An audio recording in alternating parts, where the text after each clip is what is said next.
Chapter 8 of number 21, Civil War on Sunday, is called Brothers.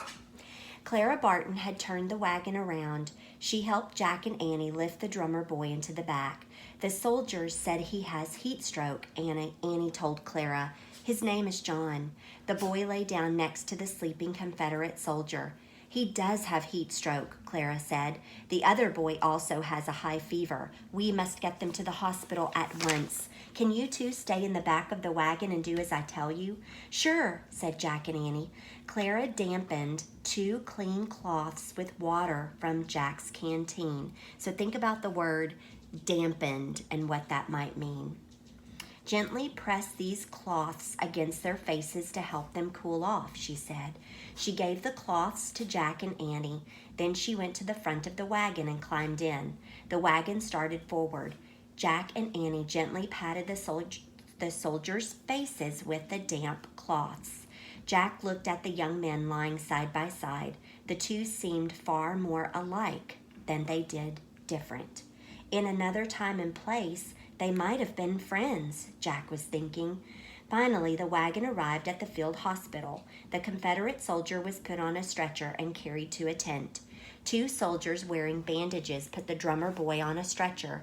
Could you stay with John a while? Clara Barton asked Jack and Annie. Sure, said Jack.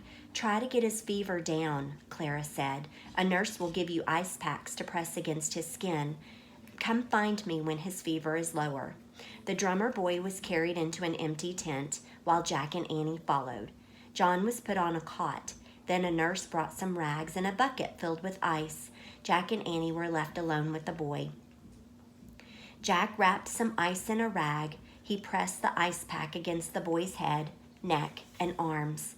Annie fanned the air to cool John off and to keep away the flies. Jack felt so hot he pressed an ice pack against his own face for a moment. Then he looked up drummer boys in his Civil War book. He read, the Civil War was the last war to use drummer boys. The drum beat was used to give orders to the soldiers. Different beats told them when to eat, how to march, and even how to fight. On smoky battlefields, the boys' drumming helped soldiers find one another and keep everyone together. Wow, said Jack. He closed the book, pulled out his notebook, and wrote, drummer boy equals really important job, and he underlined the word really. Suddenly, John shouted. Jack looked up from his book. The drummer boy was still asleep, but he was waving his arms as if he were having a bad dream. Annie shook the boy's arm. Wake up, John, she said. You're okay. Wake up. The drummer boy opened his eyes. You were having a bad dream, said Annie. You're safe now. You'll see your family again soon. No, the boy said. He sounded frantic. I have to go back to the battlefield. No, you don't have to fight anymore, said Annie. You can go home and be safe. No, the boy said. They need me. They need my drum. He sounded more and more upset.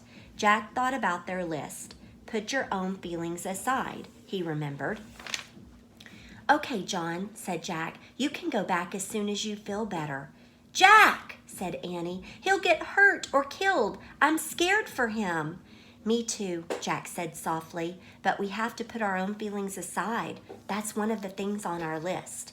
Annie sighed. Okay, she said sadly. She looked at John. If you want to fight again in the Civil War, you can, if it's what you really want.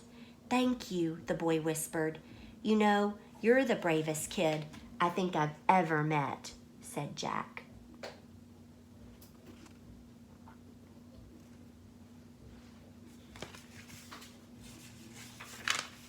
The drummer boy smiled at Jack.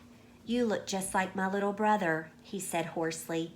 You look just like my big brother, said Jack, except I don't have a big brother. I don't have any brothers. The 3 of them laughed. The drummer boy's laugh was soft. The boy laid his head back on his pillow and closed his eyes again. In a moment, he was sleeping peacefully. Annie felt his forehead. His fever's gone down, she said. I'll go tell Clara. As Annie left the tent, Jack got up and slowly followed. When he reached the entrance of the tent, he turned and looked back. The shadows of twilight fell across the boy's calm and sleeping face. It was strange. Jack hardly knew the drummer boy, but he felt that they could be brothers. Listening to the cannon fire in the distance, Jack felt afraid for the boy. Will he live to see his family again? Jack wondered. Good luck, John, Jack said softly. He left the tent with a heavy heart. Chapter 9 is called Don't Give Up.